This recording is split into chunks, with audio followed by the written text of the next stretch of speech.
Comme chaque soir avant leur tournée, les équipes du SAMU social sont en réunion. Un briefing pour dispatcher les équipes et surtout faire le point sur les personnes suivies dans Bruxelles. 3 équipes qui tournent tous les soirs dans toute la région bruxelloise, j'imagine que le travail est immense. Tout à fait. C'est un travail immense et nous sommes appelés, là, pendant cette période hivernale, nous sommes appelés minimum 35 fois, c'est soit les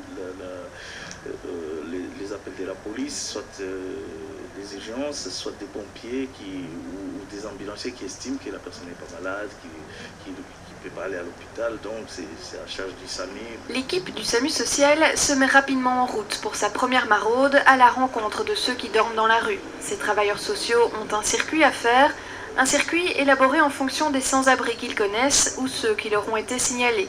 L'un des premiers rendez-vous a lieu rue Haute, dans le quartier des Marolles. Pierre-Emmanuel et Olivier sont bien connus par l'équipe. Autour d'un verre de soupe chaude, Félix, Diane et Loïc prennent de leurs nouvelles, leur administrent des soins et surtout brisent la solitude de ces SDF. Mais pour ces derniers, pas question de se rendre au nouveau centre d'accueil. Pour moi, se donner bonne conscience en rassemblant des centaines de personnes dans la même salle et pour jusqu'au mois de mai sans solution, que ce soit les demandeurs d'asile, que ce soit les Belges comme nous qui ont eu des accidents de la vie ou des choses comme ça.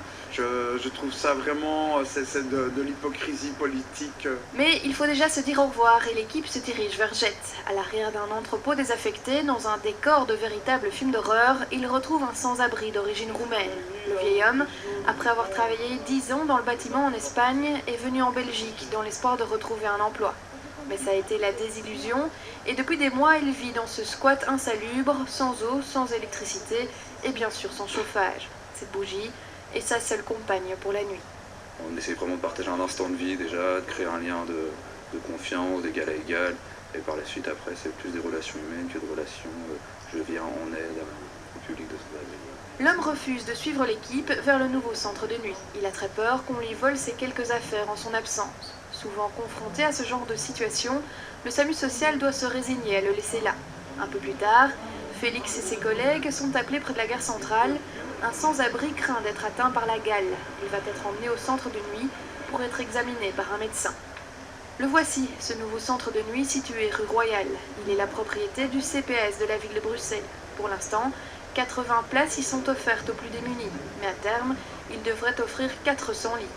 Ici, les sans-abri viennent prendre un moment de répit, un repas chaud à la cantine, des douches, des toilettes, un matelas et la possibilité de se faire examiner par un médecin, une parenthèse qui soulage un peu dans une vie marquée par la souffrance. Le profil, là maintenant, évidemment, sont des gens qui sont en perte de logement. Il y a une partie du public qui est chronicisée dans les ronces depuis plusieurs années, parfois. Là maintenant, dans le cadre de ce premier SAS ouvert depuis le 15 novembre, ce sont les personnes identifiées comme étant les plus vulnérables qui sont donc prioritaires pour venir ici. Qu'est-ce que vous pensez de l'ouverture de ce nouveau centre ici? Oui, on est bien content, mais on le mettra après, comment on va faire? On remet bien dans la chambre dans tout l'hiver, mais après, comment on va faire après? Comme beaucoup, cet homme déplore que ce genre de centre ne soit ouvert que durant les mois les plus froids. Mais les moyens étant ce qu'ils sont, pour l'instant, aucune autre possibilité n'est offerte aux sans-abri.